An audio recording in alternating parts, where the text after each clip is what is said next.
Hi, this is Pat. This is Guitar Hacker. Welcome to the channel. Welcome to this video. This is part 2 of building your perfect guitar tone with a VST via your computer. In this particular case, we're using TH3, one of the best ones out there. And incidentally, if you missed the first part, there's a link down in the description below where I show you some cabinet and mic hacks.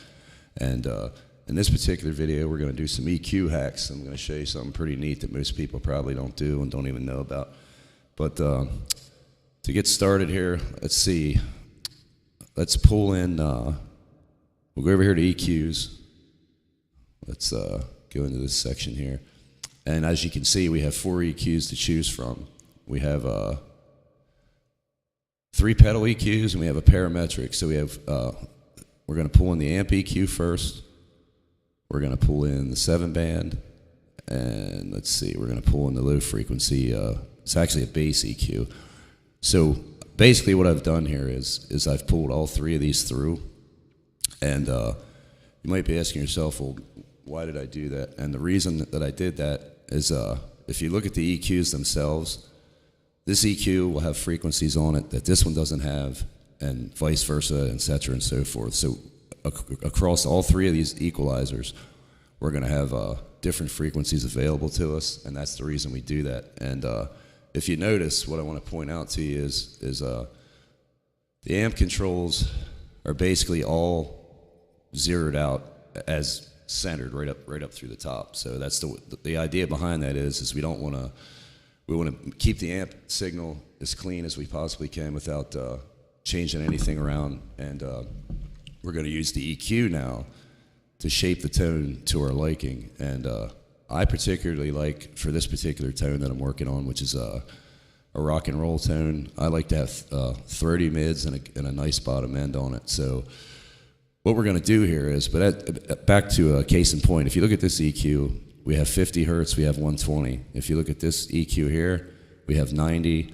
And if you look at this EQ here, we have 100 and 200 on the bottom end. And it doesn't really matter what order you put these in, because the frequencies will stand out either way. It doesn't really matter. But the reason that we're putting this EQ setup before the head and not after is basically what we're doing is we're actually going to use the EQ to dial in the tone of the guitar to the way we want it before it hits the head. And it just makes it for a much cleaner signal, and it makes it sound much better all the way down the line.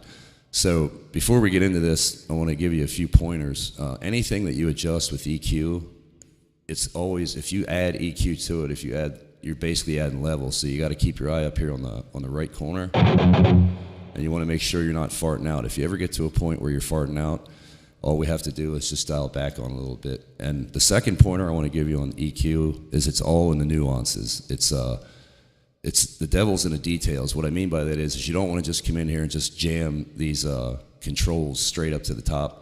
We want to just add a little here, a little there, and until we get the tone that we want to go for. So in this particular case, the first thing I'm going to do is I'm going to go ahead. I already know that I want to dial up the mids to give it more of a 30er sound. So we're going to take it from 1.6K on this EQ here to the 6K range. We're going to raise them up a little bit. I'll tell you what, let me turn this off quick and let me just play a chord or two, and let me see what we got so far tone-wise.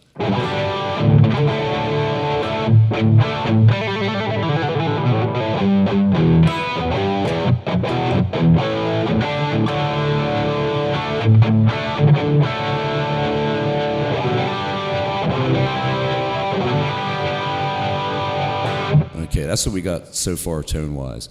Now let's go ahead, since I dialed up those mids a little bit, let's hit the EQ that I dialed the mids up on, and let's take another listen.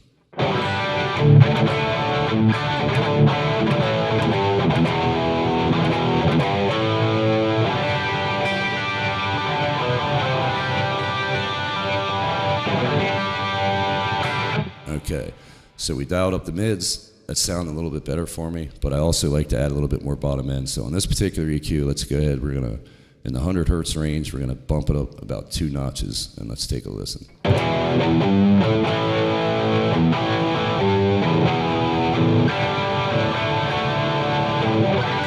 think we need a little more on that. Let's bring that up just a hair yet.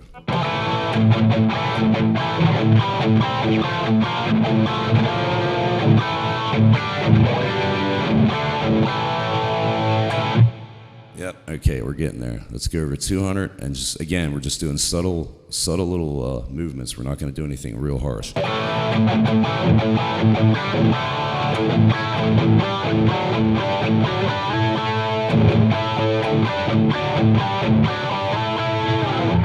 Okay, so we got that dialed in. Now, we're going to move on, and we're going to go down to this low frequency EQ here. And as you can tell, as I stated earlier, we have a 50 and we have 120. And here we only have 100 and 200. So let's go ahead and give the 50 a little bump up, just a little bit. We don't need a whole lot. Let me turn my guitar on. That'd probably help a little bit. Okay. Hear how that kind of, it gives a little bit more oomph in the bottom end.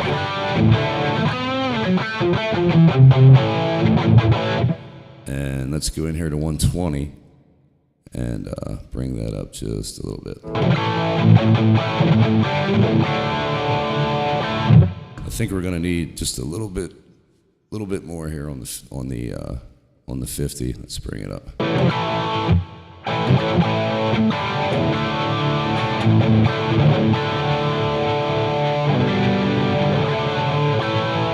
Okay, now we're going to come over to this EQ here where we have 90, and let's bring up the 90 just a little bit. Here again, here what I'm doing is I'm just adding subtle differences and subtle increases to the bottom end just to give me a little bit more punch and bass in the cabinet. So let's try it again.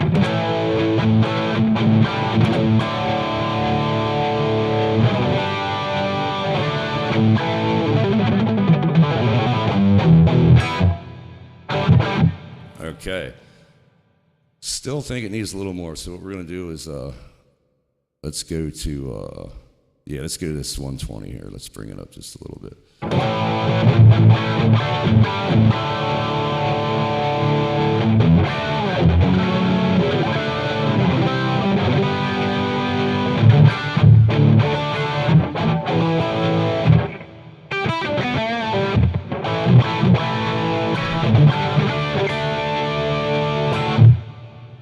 Okay, yeah, that's what we like. Let's chunk down on it just a little bit.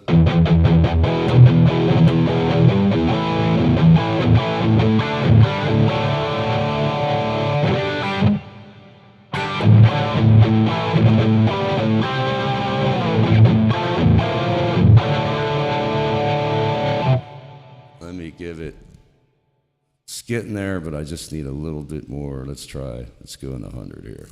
And again, these are subtle differences, but when you get them all done, it makes all the difference in the world. So let's see here.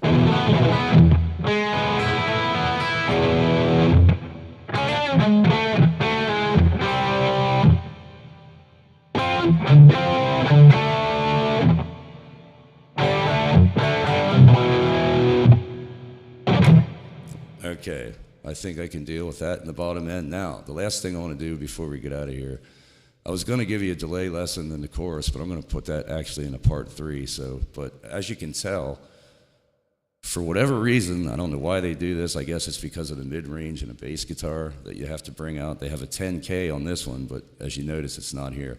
Now, when you're dealing with 10K and the presence knob, which is on the amp here, you're dealing with very higher frequencies. Presence is usually 20K, and let's dial up this 10. I want to get a little more sizzle on the top end, so let's bring that up a little bit. Yeah, there we go. You see how that brought out that top end?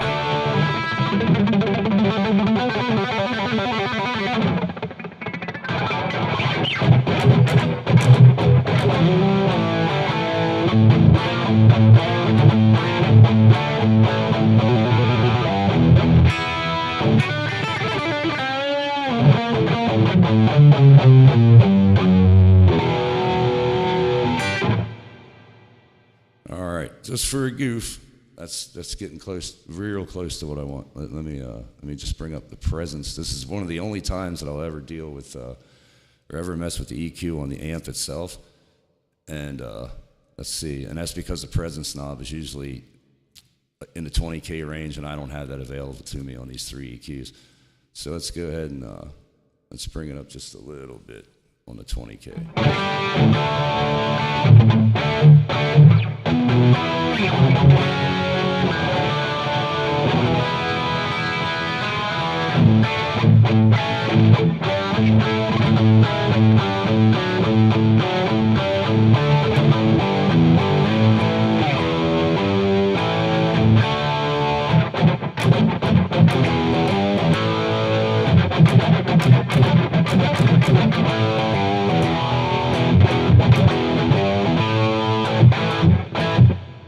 All right.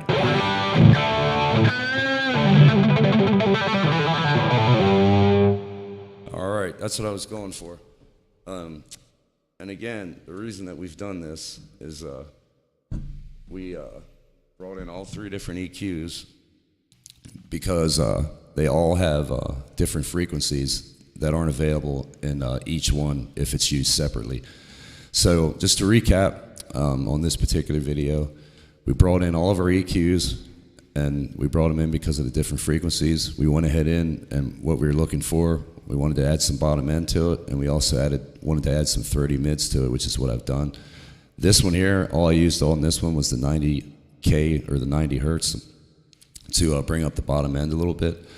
And we're real close to getting to the completed tone, and I just don't want to make these videos too long and throw too much at you at one time. But yes, if I'm going to use, I have a ton of these VSTs. I think the next one I'm going to break out after I get this third part done is I'm going to bring in bias effects and let you hear what that sounds like. And then there's another one, there's a killer one that I really love that I'm going to bring in a little bit later and show you that. But I hope this EQ hack helped. Again, this is part 2. You can watch part 1. It's the link's down below. And video 3, the last step on the perfect tone, is what we're going to do is we're going to go ahead and dial in some delay, and we're going to put a chorus in here, and I'm going to show you a few things on that. But I think so far we can live with this, and look for part 3. Thanks again for watching. This is Pat. This is Guitar Hacker. Subscribe to the channel. I appreciate your time. Appreciate you being here. I'll see you next time. Over and out.